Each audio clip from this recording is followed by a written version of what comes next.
ඔයාලා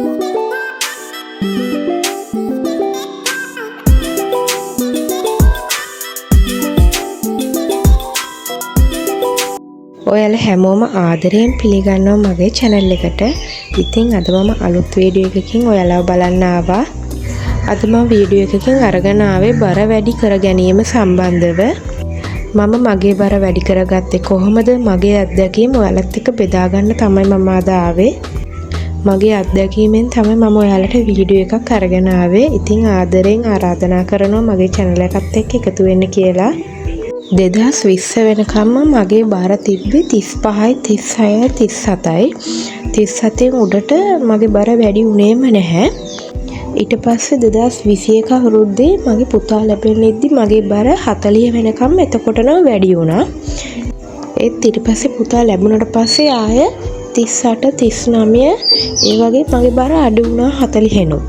ඇත්තටම මම මේ ගැන දැනගත්තේ YouTube වලින්, YouTube වීඩියෝ වලින් ඒව බලලා ඒව දැකලා තමයි මම මේ ගැන දැනගත්තේ. ඊට පස්සේ මම මේ වීඩියෝ වල කියලා තියෙන විදියට මුලින්ම මම මගේ කෑම තමයි වෙනස් කරේ. කෑම මම වෙනදට ගන්නේ වේල් 3යිනේ. අපි දැන් සාමාන්‍යයෙන් උදේ දවල් රෑ වේල් 3නේ. ඒ වේල් 3 වෙනුවට මම වේල් 5ක් වෙනකම් මගේ කෑම වේල වැඩි කරා. මම දවසට වේල් 5ක් කෑම කෑවා. ඊට අමතරව පළතුරු කෑමට එකතු කරගත්තා. පළතුරු ජූස් බිව්වා. යෝගට් පානය මම සෑහෙන්න බිව්වා. එහෙම ටික දවසක් මට කරගෙන යනකොට මාස 2ක් 3ක් වගේ යනකොට මට තේරුණා මගේ බර දැන් නම් ටික ටික වැඩි වෙගෙන එන්නේ කියලා. මට ඕනුනේ මගේ බර කිලෝ 50ක් වෙනකම් වැඩි කරගන්න. ඊට වැඩිය නම් මම කැමති නෑ. ඉතින් කියන්න සතුටුයි දැන් මේ වෙනකොට මගේ බර කිලෝ 51යි.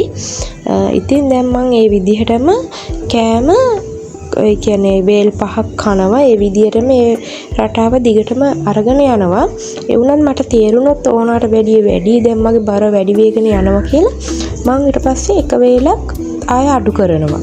ජූස් බොන එක අඩු කරනවා. එහෙම අඩු කරනවා. ඊට පස්සේ ආයෙ මම 52 විතර වගේ වුණා. දැන් ආයෙ මම 51ටම මගේ බර ගත්තා.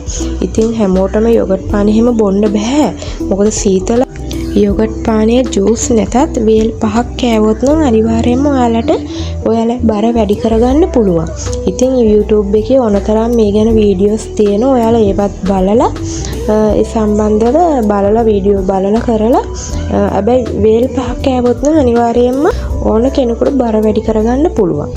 ඉතින් අදින් වීඩියෝ එක ඉවර කරනවා. ඉක්මනින්ම අලුත් වීඩියෝ එකක් අරගෙන එන්න. ඔයාලා හැමෝම සතුටින් පරිස්සමෙන් ඉන්න.